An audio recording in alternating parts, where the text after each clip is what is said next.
Hi everyone, welcome back to my channel. My name is Melanie and this is Our Budget Life. What I have here is what I'm going to be using to show you all about sinking funds. So many people have questions about what are sinking funds, what's the point, what do I do with it? So this is what I'm going to show you. So if you're interested, stay tuned.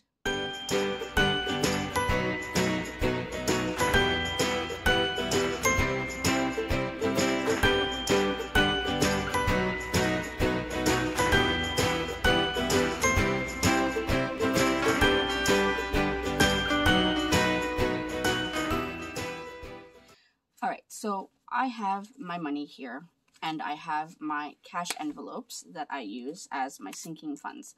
Now, cash envelopes are either the cash envelopes you use on a daily or weekly basis for things like groceries, gas, that kind of thing. But cash envelopes are also used to store sinking funds. Now, some people do store their sinking funds electronically or in actual envelopes, but we'll talk about that in a second. Now, before you get to this point where you have your money and your envelopes and everything, there's a bit of work that you need to do so that you can establish kind of a rhythm when it comes to your sinking funds.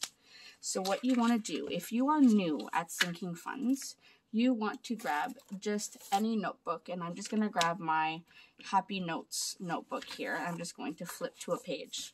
So I could take out this page even. And what you want to do is first think about anything that stands out to you as expenses that have either surprised you in the past, that you hadn't budgeted for properly and you ended up having to spend way over your budget, or if you had to use your credit card because you didn't have the cash. Those are good indicators that maybe a sinking fund would be helpful. If you end up having to use your credit card, that means you didn't budget properly or you didn't plan ahead for whatever event it is. Now, some of the most common ones are, and let me zoom you in for a second.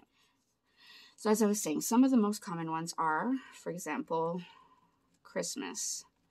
A lot of people forget to budget ahead for Christmas, and then when it comes to November or December, they end up scrambling trying to find all the money they need to buy Christmas gifts. Then we have things like insurance. So car insurance. I know in the United States, I believe many of your insurance providers do give you an option to pay your insurance every year. And I think some of them even offer discounts if you pay for the whole year rather than doing monthly payments. In Canada, unfortunately, we don't have that option. Even if we paid for the whole year, it would be the same price, whether it's monthly or not. So this is not applicable really to Canadians. However, it doesn't stop you from budgeting ahead of time and putting money away. So then we have things like vacations. If you want to take a vacation, you don't want to end up having to pay the entire amount right when it's time to take a vacation. You want to be able to put a little bit money aside. Then we have things like, I've seen some people do beauty. So if you need anything from makeup, skincare, hair products, even haircuts, hair coloring, anything like that, you could add a beauty category. That way it's money you've put aside. There could be a category like a school category if you have children and you have any expenses. For example, back to school is sometimes a very expensive time of year, paying for all of the supplies they're going to need for the year. So having this as a category is very helpful.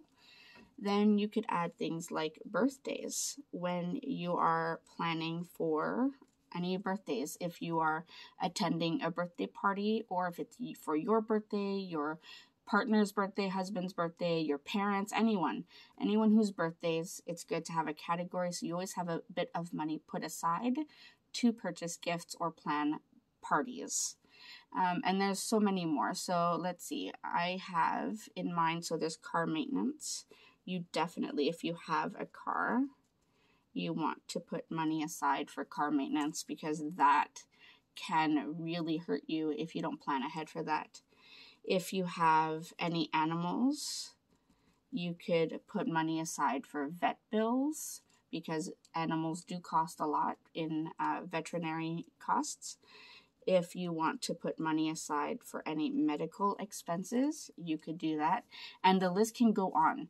these are things you want to really sit down and think about. Where have I spent my money in the past? Where have I scrambled to find money to pay things? So has your car broken down and you didn't have the cash to pay it and you had to use your credit card? That would be a category you need. Are you always scrambling to find money to pay for gifts for people's birthdays, or are you using a credit card? Again, that would be a category that you'd want to use.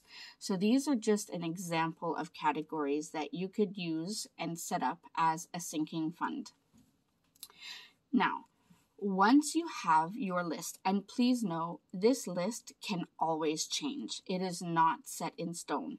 You can add to it, you can take away from it. I know I have categories like Halloween and Thanksgiving. Those are things that I don't use all year round because I don't need to put that much money aside for it, and I only need them for a certain time of the year. So things like that, this list can be changed. You don't have to stick to it. If you feel it's not working for you, or if you need to add anything, you can always do so. But getting a list to start is helpful so that you know approximately where you're starting from. Now, the second part, once you have an approximate list, once you're comfortable with the list of sinking funds that you've established, the categories, you want to start thinking about how much money you would want or need to save in a 1 year period. You want to think of these as a 1 year period. How much money would you want to have in that envelope? So, for example, for Christmas, now my family, I have 3 children, I have my husband, I have nieces and nephews, so I end up having to put quite a bit in my Christmas envelope. So for 1 year, I'm just going to put 1 year up here. For 1 year, I would want to put, let's say, at least $2,000 away for Christmas. Okay. Now, insurance, again, I did say it doesn't apply to me here in Canada. However, in the States, if you do have that option of paying your insurance once a year and you get like a discount, then this would be a good idea to do. So let's say, I don't know, let's say it's $1,200 for the year. I don't know what the rates are, but let's say your insurance premium for your car is $1,200. So you would want to save this amount in a year's time. Vacation. Now, vacation could be for a set vacation if you have a set destination, or it could be money that you're putting aside for a vacation later. Now, for us, for example, we don't really have a set vacation location, especially right now with the pandemic. We're not doing any traveling, but I do want to put money aside so that when we are able to travel, I will have money put aside so that we can take a small vacation as a family. Now, for beauty, this is not usually a large category, so I'm just going to go with $500, and this should be more than enough for 1 year. For school, now that will depend how much you usually spend for back to school products, for if you have to pay any school fees, that kind of thing. So I'm going to put $400. For birthdays, again, so I'm thinking about my 3 kids, my husband, myself, my parents, my nieces and nephews, and then any birthday parties that my kids get invited to. We do need to spend a little bit to buy their friends gifts. So this ends up being a rather large category. I'm going to put $500, which is a conservative amount. A lot of these are conservative amounts, but I will explain more to you on that in a minute. Car maintenance. Now, car maintenance, I would want to have at least $1,000. For vet bills, again, I don't know, let's put $1,000. Who knows? And then medical, I'm going to put $500. So this is an approximate amount of what I would like to save in 1 year. Now, if you've been doing your budgeting for quite a while and you have an exact amount of how much you've spent in each of these categories, that would be helpful in determining how much you would need to save for the entire year. Now, keep in mind, all of this is after you've saved your $1,000 emergency fund. I do follow the Dave Ramsey baby steps method. So you want to make sure you have your $1,000 emergency fund before you start doing this. If you don't have that yet, that has to be priority. You save that $1,000 first, and then you can come over and do this. Now, I was saying that some of these categories are conservative amounts, and that's because things like beauty, school, and birthdays, these are things that you're going to pull out from on a pretty regular basis. So I know in October I have 2 birthdays.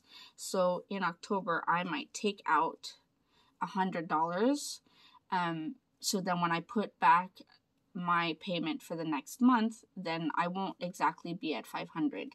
So you'll see how that works in a minute.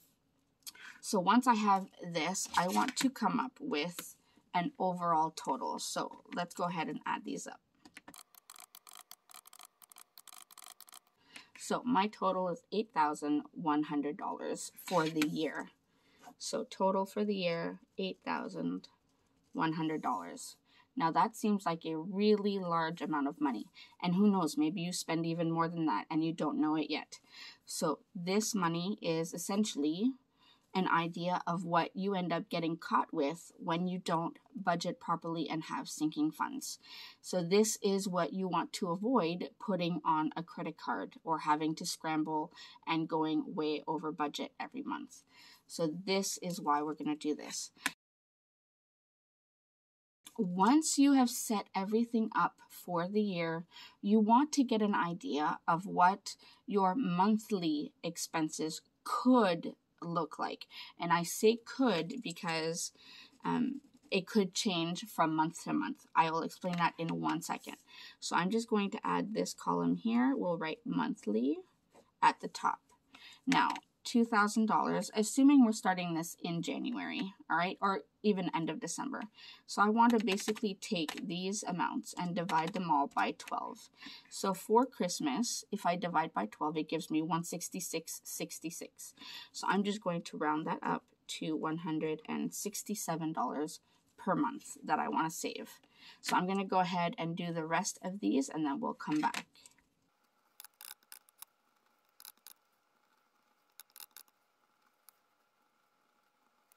All right, so I've gotten all of these amounts. So I took the yearly amount that I want to save and I broke it down into what I would like to put in my envelope every month. So let's go ahead and add this up and see what our total is per month. So our total per month is $679. So $679. Now this is a more manageable amount than this is, right? So this could be the amount you put away every month so you don't end up having to pull this out on a credit card or something. So let's go ahead and move to the next step. Now that we have this as our general picture of what we want for our sinking funds, we can now move to the next step. All right, so here is our next step. Now, this is the monthly budget free printable that I offered a few videos ago for my on my channel, and I will link it right up here so that you can look at it. If you are interested, you just click on the link and it will bring you to a page where you can download this if you are interested. So this was a mock budget that I had put together for the month of October in one of my previous videos. Now these are all just made up numbers. They're not my actual budget, but I did come up with a tentative income, so an estimated income for these two people, and then some ideas of some estimated bills that they would have to pay throughout the month. Now, if you remember in one of my previous videos, the sinking funds category was one of the things that I usually leave to the last because I will take out all of the bills that I have to pay from my total income, then figure out if I will be putting anything away to extra debt, and also sinking funds. Now for this month, I noticed that I have $300 that I can put towards sinking funds. Now if I look at my sheet here, usually I want to put $679 away. So that means for October, I can't put $679 away. And that's okay. You need to be okay with that.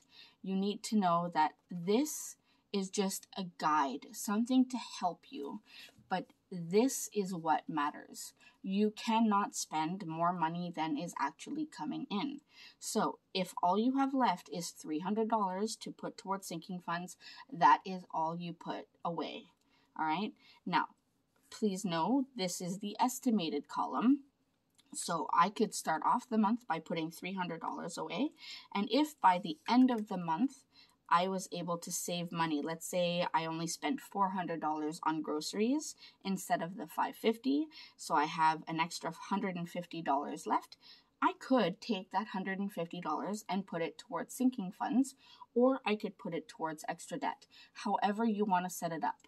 But you don't want to spend more than your income. That is the most important part.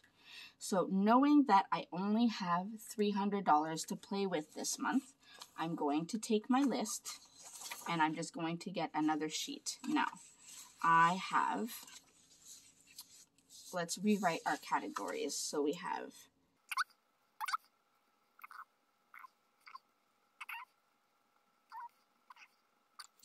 all right, so I've rewritten the categories on a separate sheet.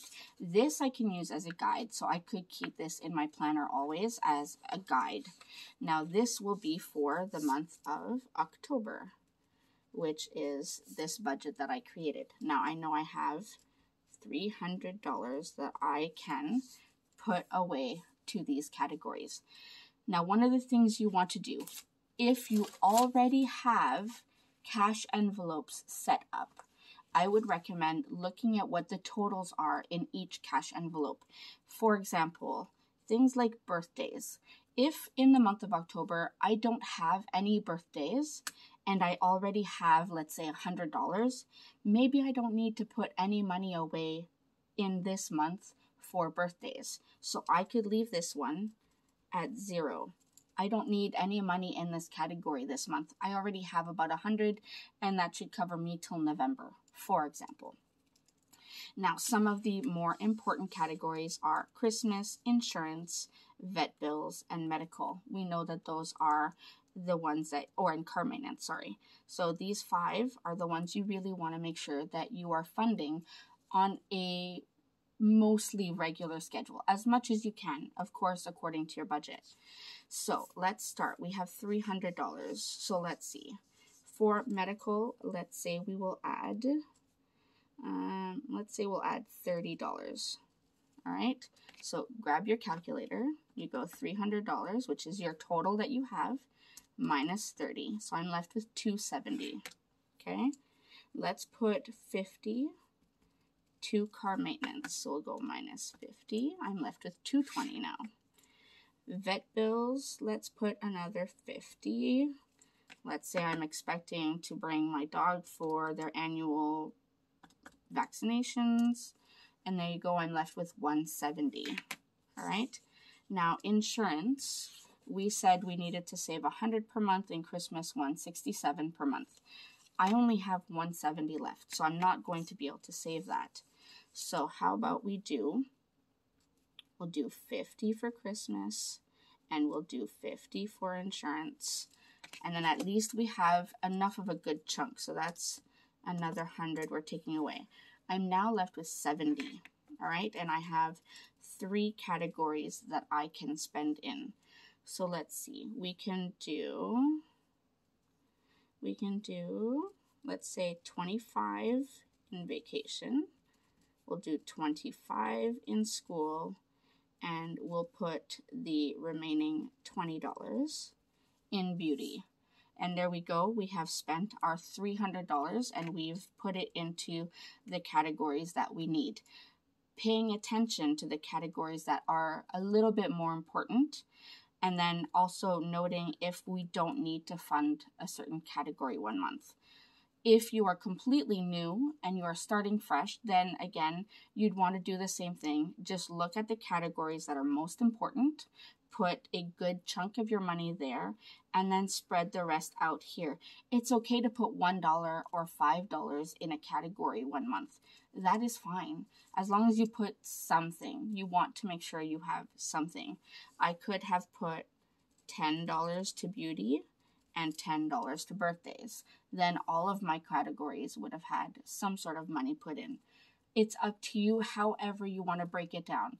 The important part is that you are putting money away so that you do not get caught, let's say at Christmas time, with no actual money put aside to purchase anything, and then you have to pull out your credit card. We are trying to get out of debt, so we don't want to have to incur more debt. Putting this money aside will make sure that you don't have to go into more debt. Now, this was the month of October. Assuming the next month, November, let's say it's a better month for you, you've made a little bit of extra money, you got some overtime, or you had a few side hustles that did really well, and you made, I don't know, let's say $1,000. You only need $679 here, so you could put what you need here at $679, or you could put the entire $1,000 to make up for whatever you didn't put in October, or you could put $679 and put the rest towards any debt payments you need to do. So you have so many options when it comes to this. So this is essentially what you want to do. So I looked at my monthly budget. I saw that I have $300. I looked at my categories, the ones that are the most important, and then I broke down my money into these categories so that each category is getting something. And it's okay if a category doesn't get anything one month. It completely depends on your budget. Like I said, the important part is that you do not go into debt. This will help you avoid that. After you are done all of this, you've gone through your budget, you've set up your list of what you can put aside, then you can pull out your cash envelopes and your money, and you can start stuffing your cash envelopes. All right, now these are my cash envelopes. One thing I will suggest is however you want to track it. For each cash envelope, if I pull this one out, this is my clothing cash envelope. You want to make sure that you have some sort of tracker. Now, this tracker I made, it is available in my Etsy shop. I just list anytime I add money, I list it as a deposit, and anytime I make any purchases or take money out, I take the money out and I put the balance. So if I were to look at this envelope right now, I should have $10, and I do. I have $10, all right? You want to make sure you track the money in each of your envelopes. Now, whether you use a fancy tracker like this, or you just put a sticky note or a scrap piece of paper, or if you wanted to glue something on the back, or these are laminated envelopes, you could even write in like a dry erase marker, or those overhead markers, you could use that. So you want to make sure you track the money that is going in and coming out of your envelopes so that you always have an accurate amount of what you have. All right. Once you're done all that, you close it up and you are done until the next month. And that's pretty much it. That's the essential part of sinking funds. Like I said, the most important steps will be figuring out your categories, what your goal is for 1 year, breaking it down monthly, and then looking at each individual month, seeing what you have available to put away to sinking funds, and then breaking it down as best you can. Do not stress yourself and try to take money away from another category just to make up this $679, for example. Pay all your bills, make sure you are fed, your family's fed, do everything you need to do. Whatever is left can go to sinking funds. That's it. That's the important part. So I hope this was helpful. I hope this helps explain sinking funds, how you can set them up, how you can use them, and I hope it will help give all of you the courage, let's say, to try and set these up. I know it is a daunting task, especially since we are in the month of October. Looking at Christmas, if you haven't saved anything yet, saving $2,000 between now and Christmas may not be possible for you, and that's okay. Don't worry. You could always save what you can for now until Christmas, and then in end of December, after Christmas, starting in January, you start fresh. Start with a new list, new totals, and then you go from there. All right? So I hope this was helpful. And remember, if you have any questions, anything specific relating to your budget that I could help you with, please leave them in the comment section down below. Remember, I am not a finance professional. This is all things that I have learned on my own through trial and error and watching YouTube videos like this. So if you have any questions, leave them down below, and I would be more than happy to help you as best as I can. Until then, remember to like and subscribe if you're new, and click that notification bell so you don't miss any of my other videos. And I will see you next time. Thanks, everyone. Bye.